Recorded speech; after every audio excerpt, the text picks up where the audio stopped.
I'm Jake. I'm Tom. And we are VIMTV, Velocities in Music, the best kept secret in music reviews. We're continuing our tour of 90s, seminal albums from the 90s, big albums that a lot of people, including me personally, I think Tom's heard all of these before, because I don't know if you guys know this. This guy is the biggest music nerd around. He knows so much about music and has influenced my music taste so much. I really have him to thank for everything that he's done for me. Today we're going to review Pulp, Different Class, which is a big album for the Brit-pop movement. Yeah. Tom, you love Brit-pop. This is like one of your favorite genres. Yeah. Tell us about it. Well, I think that Pulp has a very interesting place in the Britpop movement because not only were they part of it, with this album coming out in 1995, being very critically acclaimed, very popular, same year that Blur came out with Great Escape and Oasis came out with What's the Story, Morning Glory, kind of the height of everything, and this is on par with those albums, really. But they have an interesting place in that history simply because they were around since the early 80s, even before like Stone Roses were, and some of those other bands that helped influence it. So it's like not only were they part of the movement and kind of getting the attention that those other bands were, but they helped influence those same bands that brought that movement to fame. Yeah.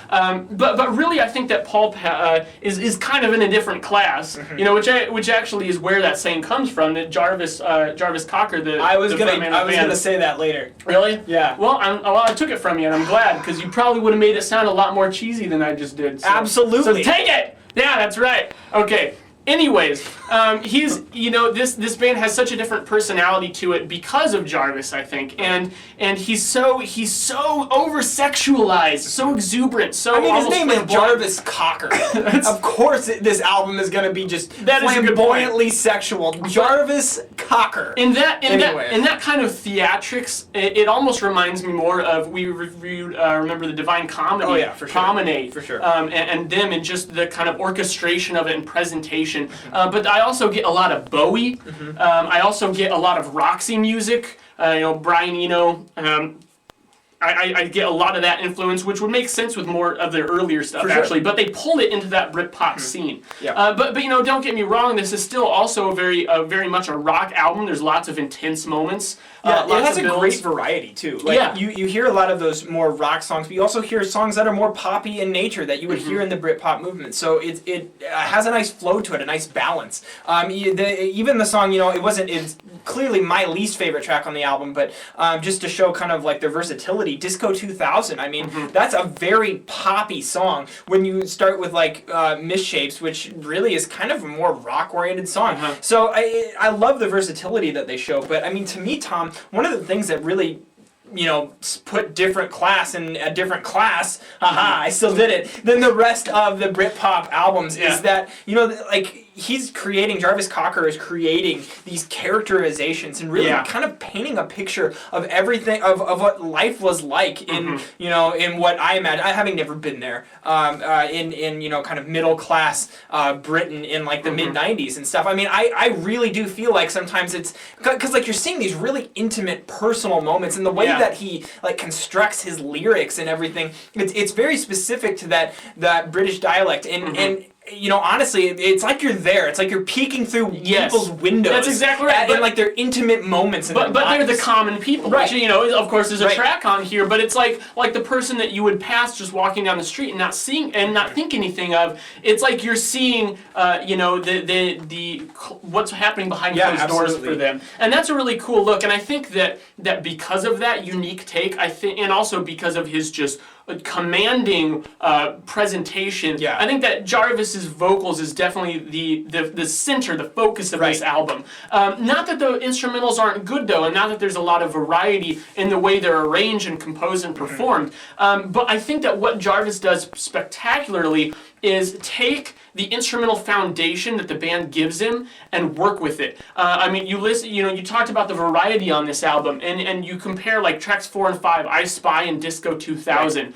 I Spy has almost more of a sinister kind of brooding feel, and he makes the vocals and the the vocal presentation and the lyrics, he really makes it match that. Absolutely. And then going into like Disco 2000, he tells this story about this girl named Deborah, you know, and it matches, the whimsy really matches how the instrumentals work, and he is so good at doing that throughout the entire album. Yeah, and what I love is like later, one of my favorite tracks in this album, Sorted for Ease and Wiz, is one of the most like intimate songs on the album. Yeah. Like I really felt like that showed their, you know, emotional diversity. Overall, I mean, the more that I listen to this album, the more I just want to keep listening to it. It really has a charm to it that I can't get over. And you know, I know you said that when you were listening to this album, like you felt that, and it kind of plateaued for you. It's never really plateaued for me. It just keeps like, the more I listen to it, the more I appreciate it and like it, which I actually find with a lot of the Britpop major albums from the Britpop scene, most of Blur's work. Well, because I think the reason for that is because bands like Pulp and Blur,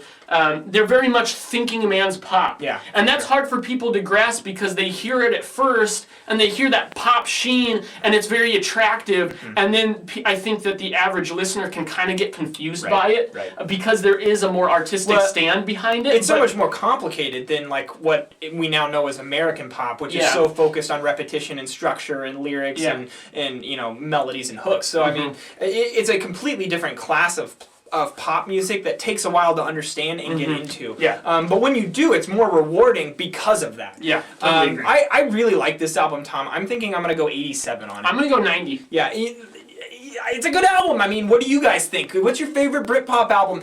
Pulp was one of the most requested bands, I think, of any band that we've, you know, done recently, that we've reviewed recently. I think Pulp was one of the most requested. Yeah. So it was really exciting to get to jump in, and I feel like we've done Britpop justice now. Yeah. And you know, we can There's move still on. some left, but there always will be. There always will be. That's kind of the beauty of reviewing music. Guys, thank you for your participation. Please leave us comments at www.velocitiesandmusic.com or youtube.com/velocities and music. As always, follow us on Twitter, like us on Facebook, and you know, just leave us a comment, start a conversation, give us your requests. You guys rock. Thank you for participating. I'm Jake. I'm Tom. And we are VIM TV, moving music critique forward. Are you sure you wanna live like